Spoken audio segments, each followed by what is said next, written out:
Halo sahabat trader, selamat datang di channel saya Matias Putra, yaitu channel yang selalu memberikan pencerahan seputar dunia trading seperti forex, gold, indeks, dan lain-lain. Dan jikalau nanti Anda merasa channel ini bermanfaat, silahkan subscribe, like, dan share untuk teman-teman Anda.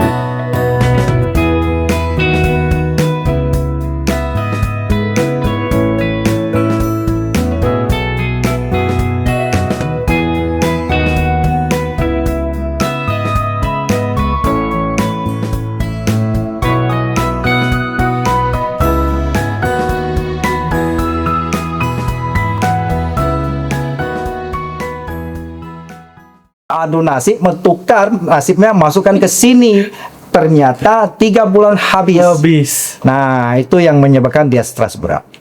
Nah, itu kan kasihan. Nah, sehingga saya mencoba untuk mengedukasi kepada masyarakat Indonesia, ya. Ayo kita kalau memang terjun di sini, kita harus jelas. Jangan masuk ke sini dengan spekulasi, apalagi dengan harapan-harapan tanpa ada skill. Mendingan jangan. Jangan ya. Saya prinsip begitu. Saya tidak mau, ayo ini gampang, enggak. Enggak. Pak Matias ini baik banget. Ya, kalau saya selalu kasih tahu yang pahit-pahit. Yang pahit-pahit ya, Pak ya. Ya, karena kalau segampang itu, enggak ada orang miskin lagi, bro. Betul. 100 Pak, bener. Begitu bener. Prinsip saya begitu. Saya setengah mati kok, ya kan. Saya udah belajar kemana-mana loh. Ya, itu penulis buku di Gramedia itu rata-rata tuh mantan mentor saya loh. Kalau dia di dunia forex atau itu. Nah, cuma saya nggak mau sebutkan, ya kan ya. Siap Pak. Balik lagi ke pertanyaan netizen nih Pak. Ya. Kalau price action itu cuma lihat candle, kenapa harus belajar lama-lama? Benar. Itu pertanyaan yang bagus. Nah, kita pertama itu candle itu kan kita harus mengerti ya. Setiap candle itu punya makna tersendiri. Jadi kalau kita kadang-kadang begini. Nah, ini yang jadi masalah ya. Kadang-kadang kenapa satu metode yang sama ya, 10 orang pakai 10 hasilnya berbeda-beda ya. Bahkan kebanyakan cenderung loss daripada hanya satu. Maka kadang-kadang kayak ini ya, saya sering mendengar ada banyak teman juga mengkomplain edukatornya, mentornya. Dia untung, saya buntung ya. Dia bilang dia profit, saya MC. Kenapa? Nah, di situ juga banyak hal mempengaruhi. Terlebih saya bilang bahwa trading itu bukan semata-mata teknikal, tetapi harus terintegrasi dengan, misalnya di dalamnya itu ada apa? Misalnya ya, setiap instrumen itu ada karakteristik tersendiri. Oke. Kemudian kita mesti tahu ada money management yang berbeda-beda, perlu kita pelajari. Jadi saya bilang, nah kita sering mendengar kan, orang bilang Bindra saya itu 10 kali masuk, 9 kali profit loh. 1 kali yang loss loh. Iya kan? Okay. Tapi masalahnya sering kali 11 kali dia untung, 1 kali dia loss. Habis MC gitu loh. Ya saya kadang gitu kan. Maka mereka bilang, ada juga saya punya murid setelah dia berguru. Nah, bukan berguru, saya belajar sama saya. Dia pergi belajar sama orang yang katanya 1 malam itu bisa untung 150%. Sampai ke daerah Bali gitu ya. Nah, ternyata setelah seminggu dia ke sana, pulangnya lemes ya. Rugi biaya hotel, pesawat, makan, ya kan? Dan tambah MC uangnya. Nah, coba kenapa bisa demikian gitu? Nah, kadang-kadang oleh sebab itu jadi kalau kita melihat satu candle tapi banyak makna gitu ya. Nah, di situ kita perlu belajar ya, ada terintegral dengan karakteristik pair itu. Kemudian kita mesti lihat cara mengatur pengelola keuangan itu penting. Sebuah perusahaan bisnis itu yang paling penting itu dunia finansialnya, betul. Termasuk negara. Ya, kalau kita negara defisit terus kan lama-lama kacau gitu kan. Goyah. Jadi sama apapun ini penting ya. Nah, itu yang kita sayangkan, banyak orang itu hanya melihat dia langsung tembak begitu. Nah, itu yang kita perlu informasikan bahwa tidak sesimpel itu gitu. Maka penting kita perlu belajar itu ya. Iya. Itu sih. Oke, pertanyaan selanjutnya nih Pak Matias. Trader retail benar-benar bisa membaca pergerakan pemain besar, itu cuman teori, benar atau enggak? Jadi kalau orang nggak percaya, ya bisa aja dia ngomong apa saja, benar gak? Kita itu harusnya, kita ini kalau trader retail, Anda hanya bilang itu tidak mau belajar, Anda mau melawan big boy. Mana ada hukum alam itu orang kecil lawan orang besar bisa menang. Betul. Ya, bukan hanya dunia trading, apapun kan. Kita buka toko kecil, datang di sebuah toko besar, dia tinggal bilang besok harga ini naik, bisa nggak warung mengatakan nggak mau, saya mau turunin? Nggak bisa, Pak. Nggak bisa kita lawan mereka. Maka seringkali kita mendengar itu, kalau Anda mau jago main gitar, dekat-dekatlah orang yang tiap hari main gitar. Betul. Ya kan? Anda mau sukses? Ikutin orang sukses. Betul. Nah, Anda mau jadi preman, Anda ya terjun ke daerah-daerah preman. Bener gak? Bener, Pak. Itu. Ya, makanya bahwa pergaulan itu sangat menentukan nasib kita. Jadi ada istilah mengatakan nasibmu itu ditentukan oleh 5 orang yang paling dekat di setiap hari, ya, di dekat Anda itu kan. Nah, kalau 5 orang itu brengsek, brengsek hasilnya nanti itu, ya. Nah, jadi ada istilah mengatakan pergaulan yang buruk merusak kebiasaan baik. Baik, iya betul Pak, benar. Oke, Pak Matias, kalau metode BBC ini benar-benar membaca big player, kenapa banyak trader yang belajar smart money konsep tetap rugi lagi nih, Pak Matias? Nah, jadi itu. Seperti tadi saya mengatakan bahwa kalau kita ingin sukses di dunia trading ini, kita tidak hanya semata-mata belajar teknikal saja. Sehingga mentor saya selalu mengatakan bahwa teknikal itu paling banyak hanya sekitar ambil peran itu dalam dunia keberhasilan trading itu hanya 30%, 25-30%. Sisanya apa? Psikologi, mental. Oke. Kemudian money management kan. Nah, itu yang kita selalu, saya punya teman yang sekaligus juga murid. Nah, begitu. Dia selalu patok bahwa bulan pertama dia show ke saya untung nih, ya, 100%. Bulan kedua masih untung, bulan ketiga MC. Nah, dia mengatakan, dia bilang saya ini istilah dia itu kena apa ini? Kena istilah orang Chinese mengatakan kena ciong katanya. Ya, ciong itu angka ketiga. Dia kalau minggu pertama untung besar, minggu kedua untung besar, minggu ketiga MC. Ya, nah sama dia sampai hari ini begitu. Nah, kenapa? Nah, itu yang saya bilang. Di sisi lain, kalau kita belajar psikologi, di situ kita harus belajar benar-benar tentang mental dan disiplin, dan bahkan kita berbicara tentang bagaimana kita memandang dunia ini. Jadi kalau Anda masuk ke sini semata-mata ingin cepat kaya, maka itu adalah salah. Oke, Pak Matias, aku mau nanya nih, buat trader pemula, buat ya orang-orang kayak aku lah yang nggak tahu money management yang mungkin harus di-spend ke trading tuh kayak gimana sih buat Ya, beginner lah, boleh di benar. Jadi sebenarnya begini. Jadi kita harus, saya lupa ya, ada big boy juga mengatakan, apakah Warren Buffett atau George Soros waktu itu sempat ada statement begini. Jadi dia mengatakan trading itu bukan berbicara Anda rugi atau Anda untung. Oke. Rugi untung itu seorang trader itu udah biasa. Ya, seperti saya bilang, kalau kita ada orang mengatakan saya punya 100% benar, nggak pernah salah, itu artinya hati-hati dengan orang itu. Sekarang kalau orang itu masih bisa berdiri sini, dia sama begitu, ya kan? Kira-kira apa dia nggak direbut oleh negara-negara yang lagi semua punya utangnya sekarang? Benar kan? Logika kan? Logika, Pak. Nah, jadi sehingga ini big boys loh yang ngomong, dia mengatakan begini. Jadi trading itu bukan berbicara Anda untung berapa, Anda rugi berapa. Tetapi begini prinsipnya, kalau Anda rugi berapa?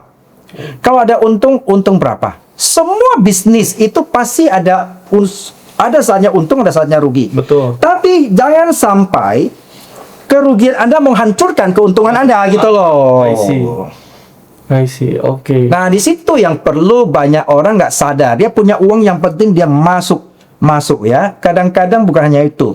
Jangan orang nggak belajar. Saya punya beberapa orang yang pernah belajar sama saya pun tahu-tahu, ya kan? Dia bilang, Pak, kemarin baru-baru saya masih ditelepon dari luar kota. Aduh, Pak. Dia bilang, saya masuk $10.000. 10.000. Berarti setara dengan 170, ya kan, jutaan. Dia bilang, Pak, gimana sekarang? Saya bilang, dia bilang uang saya tinggal 20 juta. Saya bilang, terus kena dikunci katanya. Saya bilang, Anda pasti ikutin saran broker. Ya, tertentu. Kita nggak bicara semua broker nakal ya, maksudnya oknum tertentu. Dia bilang, iya Pak, saya disuruh suruh kunci. Dan sekarang pasti saya bilang, pasti Ibu disuruh top up kan? Iya Pak, itu masalahnya saya stres katanya. Nah, kenapa? Ibu masuk berapa lot? Nah, dia masuk overload.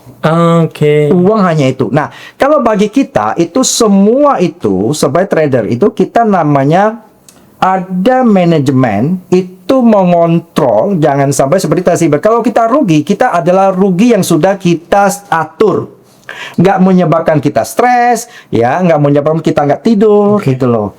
Jadi saya punya prinsip, saya selalu ngomong kepada orang yang belajar sama saya, ingat ya, ketika Anda masuk posisi, Anda gelisah, Anda nggak bisa tidur, benar-benar bangun lihat ini kena TP apa kena stop loss, berarti Anda sudah salah. Itu dia. Tapi paling realistisnya nih Pak, misalnya dari gaji saya 10 juta, berapa persen buat trading, berapa persen? Ada nggak rekomendasi? Jadi dari Pak Matias? sebenarnya bukan atur seperti itu. Di dalam dunia trading itu sebenarnya kan pakai margin masalahnya. Oke. Ya. Jadi kalau Anda di dunia saham mungkin bisa saya referensikan dengan apa istilahnya Anda sistem nabung saham yang dianjurkan oleh pemerintah juga. Tetapi di dunia yang pakai margin tinggi ini nggak bisa seperti itu. Kita lebih cenderung kepada modal yang Anda setor. Di situ berapa sih yang Anda siap untuk rugi dalam setiap trading. Misal Anda setor 10 juta, contoh ya. Jadi saya boleh izin minum nggak bro? Boleh. Oke ya. Oke ya. Jadi biar jawabannya Aman. segar. Saya juga minum dulu deh. Biar sama-sama minum. Nah, Oke, lanjut Pak. sampai di mana tadi ya? Hitung. Jadi contohnya, nah ini kasarnya ya. Jadi meskipun kalau ikutin metode kita, nanti kita ada hitung-hitungan per trade gitu sebenarnya, per analisa.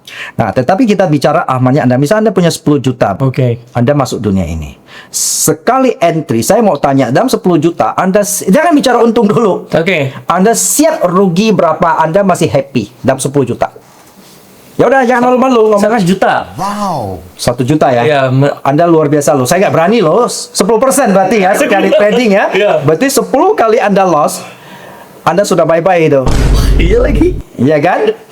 Nah itu yang kita. Nah tapi kalau Anda siap ya nggak apa-apa, uang Anda begitu kan. Tetapi memang itu menurut misalnya manajemen profesional itu sudah sangat besar. 10% loh sekali trade.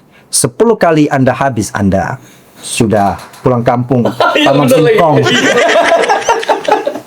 Ya. Nah, Berarti yang paling digarisbawahi kalau uangnya sampai dibawa tidur gak gelisah itu lebih baik ya Pak ya. jadi sekarang kan saya lebih cenderung idealisnya ya. Kalau saya siap itu maksimal itu 1% dari modal yang 1%, oke. ya, kalau 10 juta 1%-nya misalnya kan berapa? 100.000. Nah, Anda siap nggak? 100.000 Anda korbankan, Anda punya uang 10 juta sekali trade. Anda siap nggak? Siap Iya, kan? iya. Nah, kalau itu oke. Kalau Anda siap, Ya jangan malu-malu. 1 juta Pak. Tetapi kita jangan malu-malu. Anda mengatakan saya nggak siap 100.000. Saya maunya berapa? 50.000. Nggak apa-apa. Itu oke. Trading itu bagi saya bukan pelari 100 meter. Kita sebagai trader itu adalah long run, maraton. Oke. Kita jangan mengharap jangka pendek, Jangan sprint lah ya Pak ya, jangan sprint ya. jangka panjang. Jangka panjang. Jadi saya selalu begini. Jadi kalau misalnya Anda punya uang 100 juta, Anda rugi kalau 1 juta kan 1%. Anda masih gelisah nggak sih? Udah turunin 500.000 kan? 2.000. Itu hak kita. Kita mengelola dana kita kan. Yang penting senyaman kita. Psikologi trading. Nah, psikologi seperti itu. Kembali ke psikologi itu. Jadi kalau misalnya Anda punya uang 100 juta, Anda rugi 100.000. Anda bisa tidur dong. Iya, betul. Mimpi indah lagi kan? Iya. Nah, Anda sampai pagi, saya nggak apa-apa. Paling jelek saya rugi 100.000 dari 100 juta. Nggak ada. Nggak apa-apa, saya happy. Benar nggak? Benar, Pak. Karena seringkali, meskipun Anda melihat satu candle yang sama, tapi karena psikologi Anda gelisah, Anda bisa habis itu. Pasti ya. Karena itu akan mempengaruhi keputusan Anda. Oke. sih.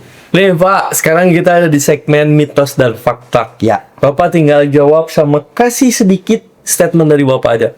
Oke, Pak Matias, trading tanpa indikator itu lebih akurat. Menurut Bapak kayak gimana? Mitos atau fakta? Jadi gini, saya tidak mengatakan ini mitos atau fakta.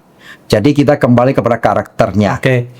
Jadi saya juga hampir semua indikator saya tahu cara pakainya.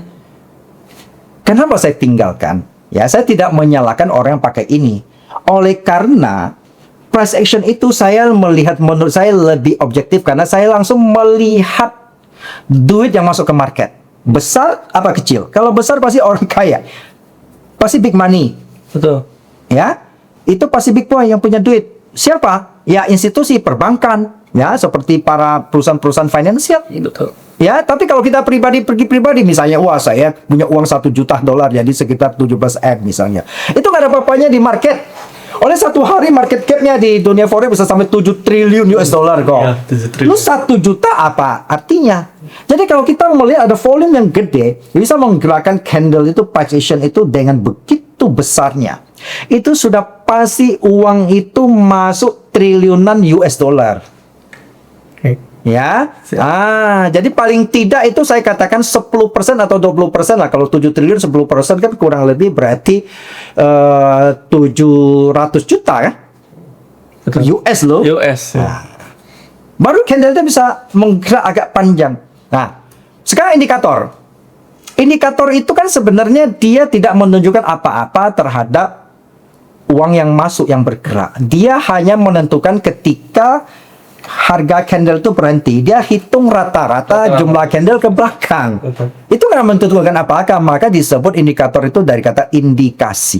Oke. Nah, sehingga saya menganggap itu, bukan menganggap itu sudah pasti, itu dianggap lagging atau terlambat.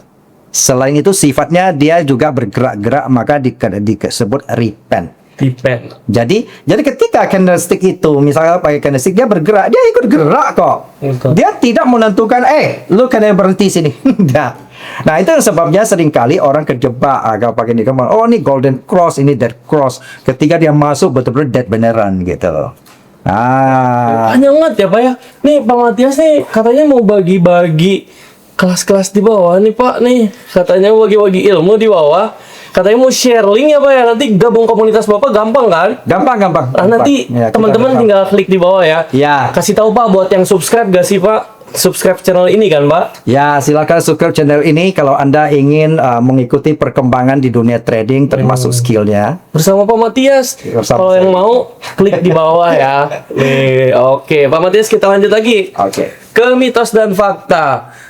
Pak Matias, price action hanya cocok untuk trader berpengalaman, mitos atau fakta? Jadi begini, memang saya tidak tahu ya, jadi teman-teman ambil kesimpulan sendiri. Jadi begini, biasanya newbie, saya anggap pemula, biasanya lebih gampang memulai dengan indikator. Kenapa indikator itu sebenarnya Anda ya lihat di channel saya itu ada ratusan video yang berhubungan dengan indikator juga. Subscribe juga tuh channelnya Pak Matias. Nah, sebenarnya kenapa mereka lebih suka karena lebih gampang. Karena indikator itu kita hanya bilang dia harga itu kalau di atas indikator buy, di bawah indikator sell. Semua indikator tunjukkan hal yang sama, benar gak? Nah, cuman orang kadang-kadang udahlah saya custom lah, angkanya saya ubah lah berapa candle ke belakang lah, kan itu tuh doang kan. Nah, dia tinggal lihat gambar.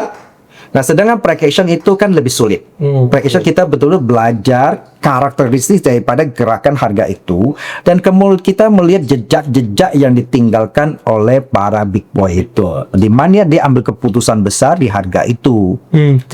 Nah, kita melihat karakteristik pasar. Nah, sehingga orang mengatakan bahwa price action itu jelas-jelas menunjukkan psikologi trader di market. Dia lagi panik, dia lagi serakah atau grogi. Nah, sehingga itu menyebabkan saya berbicara hampir semua, kalau kita bicara mereka sudah senior dan profesional, mereka lebih cenderung memakai precision karena lebih objektif gitu. Bisa jadi fakta, bisa jadi mitos ya Pak ya? Ya. Oke. Kalau mau di fakta-faktain, kalau mau di mitos gitu. Beda-beda nih sama yang lain. Oke, price action terlalu subjektif nih, mitos atau fakta? Nah, sekarang pertanyaannya, yang objektif apa? Iya kan? Apakah indikator lebih objektif? Tadi saya sudah jelasin. Kerja indikator dan kerja price action. Ya. Nah, kalau kita berbicara apakah ada 100% yang benar? Tidak ada ilmu 100% yang benar. Sekalipun George Soros, Warren Buffett kita tahu ya, yang dikenal orang dunia kan? Betul. Tahun lalu saya melihat statement daripada Warren Buffett aja, dia mengalami rugi 67 triliun kalau tidak salah rupiah. Nah, akhirnya saya mengatakan kalau memang 100% mereka lah penguasai paham market kan? Kenapa nggak 100%? Kenapa nggak untung terus? Hendak juga. Betul. Nah, dan kondisi saya kayak saat ini, kita melihat ada juga banyak orang yang rugi pasti ya dengan gerakan market yang sangat volatilitas tinggi ya, karena masalah geopolitik misalnya. Oke, panas, lagi panas juga ya Pak ya, geopolitik ini sekarang ya. Oh iya, karena itu sangat mempengaruhi market ya, termasuk oil, termasuk komoditi lah, seperti emas ya. Oke, Pak Matias, ini ada pertanyaan lagi nih. Saya ada titipan dari netizen yang nyinyir banget nih Pak. Trading itu judi bukan Pak? Nah, betul. Betul, saya dah selalu kenyang dan selalu ditanya. Jadi kita harus tahu definisi judi itu seperti apa. Ya, saya punya channel, saya dari tahun-tahun sudah saya bahas. Jadi begini, kita tahu bahwa judi, kalau kita hanya bicara karakteristik judi, sebenarnya makan pun bisa judi. Betul. Saya pernah melihat ada tanding makan judi, makan cabai. Ya, yang kuat dia menang gitu loh kan? Kan judi dong. Judi. Jadi apapun kalau mau diarahkan ke judi itu bisa. Tetapi kita lihat bahwa secara kita tinjau trading itu judi apa enggak. Kita lihat dari sisi hukum dong. Kebetulan saya orang hukum. Orang hukum. Background hukum. Ya benar. Jadi kalau kita bicara hukum, judi itu sudah pasti dilarang oleh negara. Betul. Ya, secara hukum itu salah. Maka nggak boleh nih. Makanya teman-teman jangan lari ke dunia judi online ini kan, sangat tidak disarankan ya. Kalau mau trading masih oke, diakui oleh negara. Berarti dari sisi legalitas kita sudah tidak judi. Perusahaannya diakui. Betul. Ya kan? Perusahaan broker bayar pajak semua. Resmi. Dan bahkan saya bicara ini saya punya sertifikasi dari Menteri Perdagangan loh, dari Bapeti loh ya kan. Udah ada lisensinya Pak? Iya, saya ini sebenarnya kan wakil penasihat pialang loh, ya kan.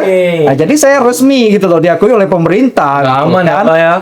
Sudah tidak mungkin kalau ini judi saya berani ngomong terang-terang di sini. Besok saya diciduk atau malam ini oleh Pak Rusodi. Udah itu ya lebih sedih daripada MC loh. Nebusnya mahal guys. Nah itu jadi, sehingga kita melihat dari sisi saja ini. Dan sebenarnya tetapi memang kita tidak mungkin banyak orang bawa ke dalam gaya judi. Tadi ingat belajar ya. Nah, saya sebenarnya ini apa beda, ini sebenarnya sama dengan berdagang. Saya punya teman cuma mengatakan, loh kan orang rugi. Saya bilang emang bisnis rugi itu judi. Anda buka toko nggak pernah rugi. Betul. Ya, sekarang banyak toko tutup teman-teman saya itu. Betul. Itu kan rugi. Apakah itu judi? Ya kan? Nah, tapi kan kita mengharapkan untung. Namanya bisnis semua mengharapkan untung. Betul. Anda beli emas, Anda mengharapkan emas turun apa naik? Naik. Naik kan? Iya. Tapi kalau turun kan Anda nggak bisa apa-apa. Iya betul Pak. Bener nggak? Kalau naik Anda pergi jual, lalu masa saya mengatakan Anda judi? Benar sih. Ya. Make sense. Betul. Teman-teman yang misalnya yang bisnisnya di dunia tekstil. Anda tahu menjelang lebaran ini misalnya, harga itu akan naik bahan-bahan. Pasti. Anda jauh-jauh hari Anda beli, Anda numpuk supaya menjelang itu Anda jual, Anda untung. Iya. Apa itu judi? Bukan bisnis Pak. Bisnis. Anda bisa buat itu jadi judi? Bisa. Iya kan? Nah, itu kembali kepada, tapi secara bisnis ini tidak judi.